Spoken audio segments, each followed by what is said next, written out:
अमोर विधायक ने विधानसभा में उठाया बिहार में आईएएस की कमी का मामला। बताते चले कि अमोर विधायक सह एआईएमआईएम पार्टी के प्रदेश अध्यक्ष अख्तर ईमान ने विधानसभा में आज आईएएस की कमी का मामला उठाया। उन्होंने बताया कि बिहार में आईएएस के 359 पद हैं जबकि कार्यरत 202 हैं। उन्होंने बताया कि 40% की जो कमी है, इस कमी के कारण कहीं ना कहीं विकास की जो गति होनी चाहिए वो गति नहीं हो पा रही है। अगर सभी आईएएस अगर होते हैं तो कहीं ना कहीं विकास की जो रफ्तार होगी वो अधिक होगी। उन्होंने बताया कि कमी के कारण बिहार पिछड़ता जा रहा है। अगर इस क्षेत्र में ध्यान दिया जाए, उन्होंने स्पष्ट भी किया कि बिहार के अलावा अन्य राज्यों में आईएएस की जो बहाली है या नियुक्ति है वो अनुपातिक मात्रा में बिहार बहुत पिछड़ा हुआ है। इसीलिए इस ओर ध्यान देकर बिहार सरकार को चाहिए कि जल्द से जल्द आईएएस की कमी को पूरा करे। संबंधित विधायक के प्रश्न का जवाब देते हुए संबंधित मंत्री ने भी स्पष्ट रूप से कहा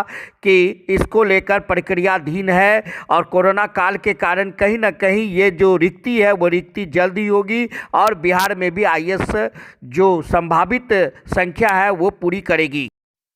आइए सुनते हैं विधायक ने क्या कहा और मंत्री का बड़ा आभारी हूँ कि बड़ा विस्तृत से और बहुत ही स्पष्ट इन्होंने जवाब दिया है कि बिहार में 359 होने चाहिए थे आईएएस पदाधिकारी, जिसमें 202 यहां पर कार्यरत हैं, यानी 207 लोगों की यहां पर कमी है। 107 लोगों 202 की कमी है यहां पर। राज्य में 200 पदाधिकारी कार्यरत हैं, तो सर मैं 128 लोगों की कमी है। सर मैं ये जानना चाह रहा हूं कि पदाधिकारियों आईएएस पदाधिकारियों की कमी होने के नतीजे में हमारी विकास में बड़ी रुकावट है। और हम देश के दूसरे राज्यों में अगर हम देखते हैं तो तमिलनाडु में 376 का स्ट्रेंथ है और 300 कार्यरत हैं। वेस्ट बंगाल में 389 का स्ट्रेंथ है, 307 कार्यरत हैं। बिहार में 359 में सिर्फ 202 कार्यरत हैं। लगभग 40% से ज्यादा पदाधिकारी हमारे कम हैं। उससे बिहार के विकास को बड़ा नुकसान हो रहा है। तो इन पदाधिकारियों के पदस्थापन के लिए केंद्र को कब खत लिखा गया और केंद्र से अगर हमारे हिस्से के आईएएस ऑफिसर नहीं मिल पा रहे हैं तो उसकी वजह क्या है? माननीय मंत्री समान प्रशासन खंड 3 में वस्तु स्थिति स्पष्ट कर दी गई है कि राज्य सरकार ने लिखा है भारत सरकार को, और मैंने जिक्र किया है कि 3 परीक्षाओं का परिणाम आने के बाद भारत सरकार उस पर कार्रवाई करेगी। ये उद्धृत है। मैं ये जानना चाह रहा हूं अध्यक्ष महोदय कि बिहार सरकार विकास के बारे में रातों दिन प्रयासरत है और ये बात स्पष्ट है कि हमारे एक सेक्रेटरी पर कई पदभार हैं, 3-4 डिपार्टमेंट के।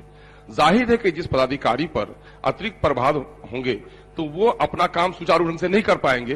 तो आखिर ये विषमता जो हमारे साथ है, अगर आईएएस ऑफिसरों की कमी है तो पूरे देश में राष्ट्रीय मसला है, तो हमारे ही हिस्से में कम है, ये क्या कारण है? जबकि बिहार सरकार और केंद्र सरकार में बड़ा रिश्ता अच्छा भी है। तो मैं यही जानना चाह रहा हूं कि अगर कमी का कारण क्या है? लगता है कि माननीय सदस्य पढ़ नहीं रहे हैं। 3 के उत्तर को पूर्णतः पढ़े, स्पष्ट है स्थिति। नहीं, मैं पूरे तौर पर पढ़ के भी आया हूं, समझ के भी आया हूं। माननीय मंत्री महोदय, नहीं जनाब, माननीय मंत्री महोदय का बड़ा आभारी हूं, हमारे गार्जियन हैं। पढ़ने के लिए कहते तो मैं फिर एक बार पढ़ लूंगा, लेकिन जो कुछ उन्होंने अपना होमवर्क किया, मैं ये कह रहा हूं कि आखिर में तुलनात्मक बात पेश की। तमिलनाडु, वेस्ट बंगाल, यूपी, अगर इनको देखें तो उतनी कमी वहां नहीं है। मेरे यहां इतनी कमी क्यों रही? 11 पदाधिकारी तकरीबन, मैं समझता हूं इस साल फिर उनको रिटायर होना है।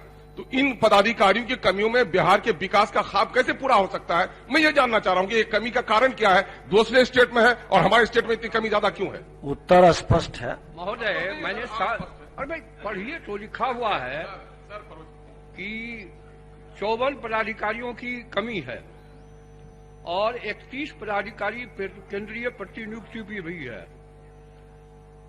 20 में सिविल सेवा परीक्षा 20 के आधार पर भारतीय प्रशासनिक सेवा के 54 अधिकारियों को आमंत्रित करने का अनुरोध भारत सरकार से किया गया।